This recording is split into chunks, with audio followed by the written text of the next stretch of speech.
రామారావు. ఆ పేరు వినగానే గుడిలో గంట శబ్దం విన్నంత భరోసా వస్తుంది.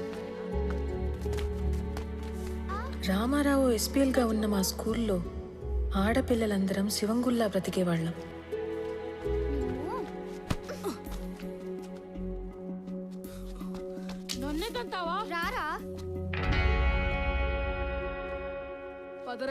అదేంటో మొదటిసారి రామాని చూసిన రోజు నుంచి మాకేదో తెలియని బంధం ఉన్నట్లు అనిపించింది. అనంతు చీమల్ని ఎందుకు చంపుతాండవరా? మాస్టర్ పాఠం మొదలు పెట్టినారు, లోపలి పో. కాలక్రమేణా మా అనే మాట పోయి మన అనే భావనతోనే బ్రతికేశాం. హిందీ లాంగ్వేజ్ అంటే ఏంటి? జాతీయ భాష, నేషనల్ లాంగ్వేజ్. మీకు తెలుగు రాకపోయినా పర్వాలేదురా, హిందీ రాకపోతే మీరెవ్వరూ దేనికి పనికిరారు. సార్, మాతృభాషతో పాటు పరభాష నేర్చుకోవడం తప్పు కాదు సార్. ఓహో, కానీ మాతృభాషను హేళన చేయకూడదు సార్. హిందీ మన జాతీయ భాష కాదు సార్, అధికారిక భాష. ప్రతి విషయంలోనూ రామారావు శైలి, చూసే విధానం ప్రత్యేకంగా ఉంటాయి. రోజులు గడిచే కొద్దీ మా వయసుతో పాటు మా మధ్య ప్రేమ కూడా పెరిగింది.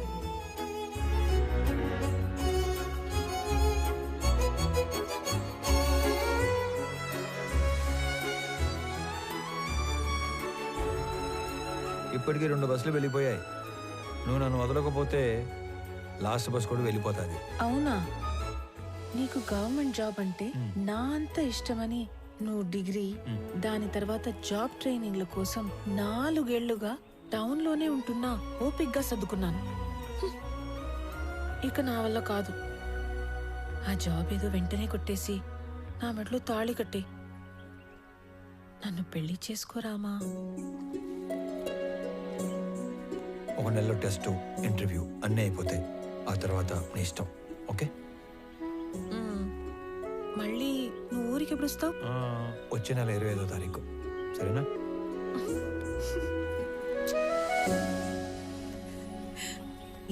తర్వాత జీవితం గురించి చాలా కళ్ళు కన్నాను.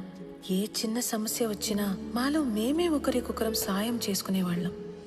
అనుకున్నట్లే రామాకి ఉద్యోగం వచ్చింది.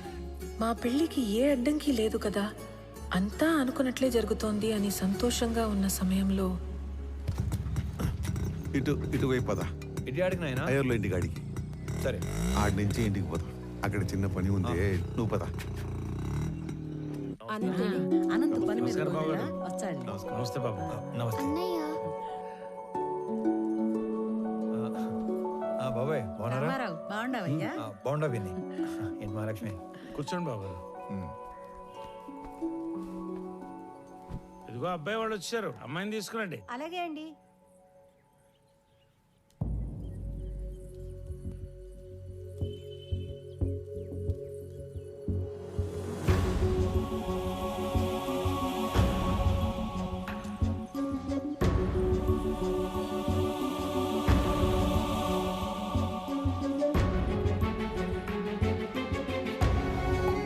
ఒక్కగానొక్క కూతురు, పేరు నందిని.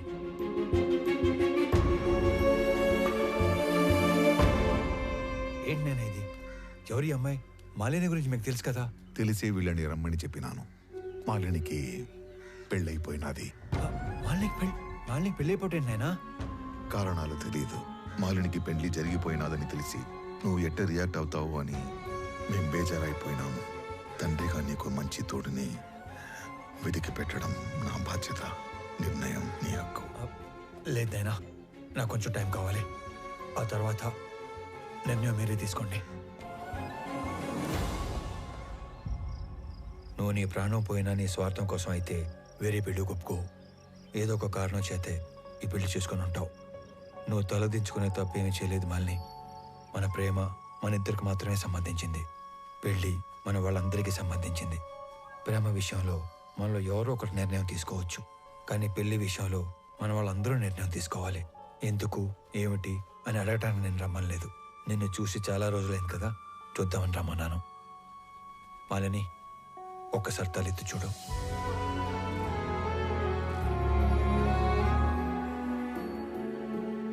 నీకు చెప్పకుండా పెళ్లి చేసుకున్నందుకు నీకు ఏ సమాధానం చెప్పుకోవాలని ఇన్ని రోజులు ఎంత మదన పడ్డానో తెలుసా? ఒక ఒక పసిపాపని కిందకి దించినంత తేలిగ్గా నా గుండెల మీద బరువు అంతా దించేశావు. మా నాన్న ఆయన పార్ట్నర్ కొడుకుతో పెళ్లి ఫిక్స్ చేసుకుని వచ్చి ఇంట్లో చెప్పినప్పుడు ఆయన మొహంలో నేను ఎప్పుడు చూడని ఒక ఆనందం చూశాను. ఆ పెళ్ళి అప్పాలంటే నేను చేయాల్సిన ఒకే ఒక పని నీ పేరు చెప్పడం. ఆయన మాట పోవటానికి బాధకి కారణం నువ్వు కాకూడదని నీ పేరు చెప్పలేకపోయాను. అంతే, పెళ్లి జరిగిపోయింది.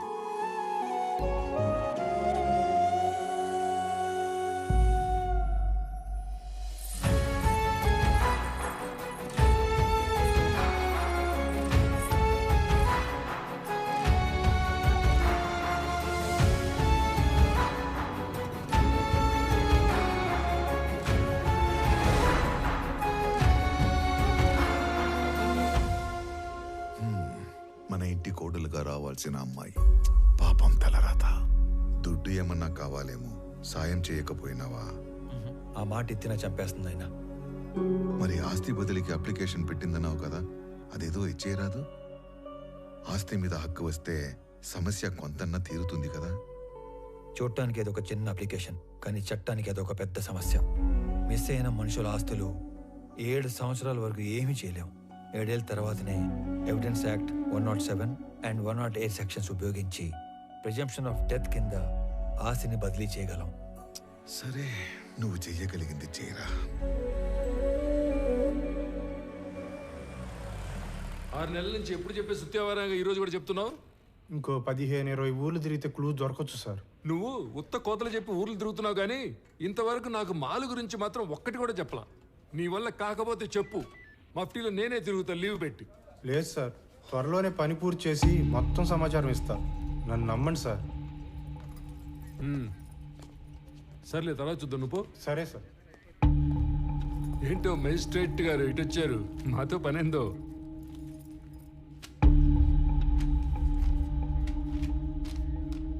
అరే, ఇది మిస్సింగ్ కేసు. మాయ్, నువ్వేనా మాలిని అంటే?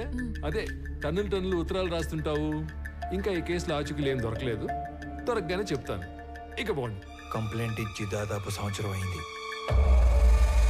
ఎఫ్ఐఆర్ కూడా ఫైల్ చేసినట్లేదు. ఆ మనిషి ఏడో మిస్ అయ్యాడో ఆడికి పోయి కంప్లైంట్ చేయండి, ఫైల్ చేస్తారు ఎఫ్ఐఆర్. జ్యూరిస్డిక్షన్తో సంబంధం లేకుండా ఎఫ్ఐఆర్ ఫైల్ చేయటం మీ బాధ్యత. సరే, ఎఫ్ఐఆర్ ఫైల్ చేయలేదు. ఇచ్చిన కంప్లైంట్ మీద ఏం ప్రోగ్రెస్ సాధించారు? హలో, ఏందమ్మా సాధించేదా? ఏంది ప్రోగ్రెస్లు, అటెండెన్స్లు? నేను నా పైనకే చెప్పను. ఓ అడగటానికి వచ్చాడు పెద్ద సరే, మేమేం ప్రోగ్రెస్ చేయలేదు అనుకుందాం. అనుకుందాం మాట వరుసకి. ఆ తప్పైనాడు పెళ్ళం, సొంత వాళ్ళు కూడా ఎత్తుకుంటారు కదా, మరి వాళ్ళేం ప్రోగ్రెస్ సాధించారు? పెద్దానికి పెద్దోడు పోలీస్ స్టేషన్ మీద పట్టమే, తలుపులు బార్లో తెరుచున్నాయని. అయినా ఇందులో మీకు అంత ఇంట్రెస్ట్ ఏందో? మాయ్, నువ్వే తప్పుగా అనుకోగాక. అనుకోలేదు. ఆమెకి తోడుగా నేను ఇక్కడికి రిక్వెస్ట్ చేయడానికి రాలేదు. ఒక సబ్ డివిజన్ మ్యాజిస్ట్రేట్గా నా పరిధిలో ఉన్న ఒక పౌరుడు మిస్ అయ్యాడు, దాని గురించి ఎంక్వైరీ చేయడానికి వచ్చాను.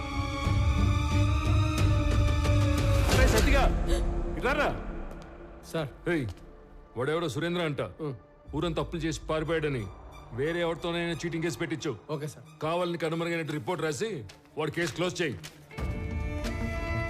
ప్రతి ఓడికి జవాబు చెప్పాలంటే దేవుడు రోజుకి 48 గంటలు ఇచ్చినా సరిపోవు. పండి పండి, మేము భోజనాలు పెట్టాం ఇక్కడ.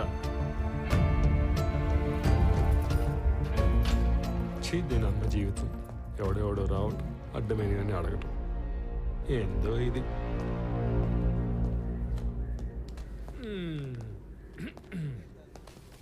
శ్రీకాకుళంలో వీడేసిన ఎక్స్ట్రాలకి సబ్ కలెక్టర్ రేంజ్ నుంచి డిమోట్ చేసి టెంపరీ పోస్టులు వేసాడు. ఏదో పెద్ద హోమ్ మినిస్టర్లా వివరాలు అడుగుతున్నాడు బాబు. అదేదో మనం ఓరకనే కూర్చొని ఆలోచన చెప్పుకుంటున్నట్టు కటింగ్ ఇస్తున్నాడు. ఏంది సార్?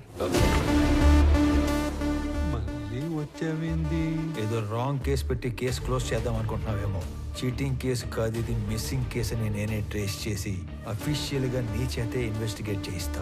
నువ్వు ఈ స్టేషన్లో ఛార్జ్ తీసుకున్న తర్వాత 2 లాకప్ డెత్లు జరిగాయి. నిన్ను ఎంక్వైరీ పేరుతో 3 పూట్ల నా ఆఫీస్ చుట్టూ తిప్పి 3 ఏళ్ళు ఇంట్లో కూర్చోబెడతాను.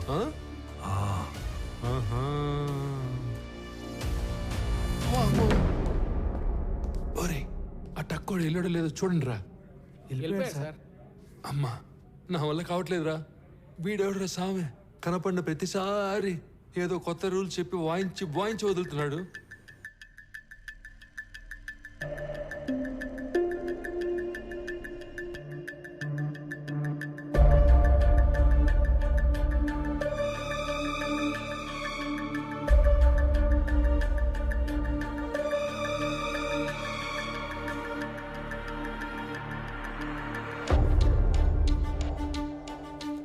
ఇతనే వర్మ.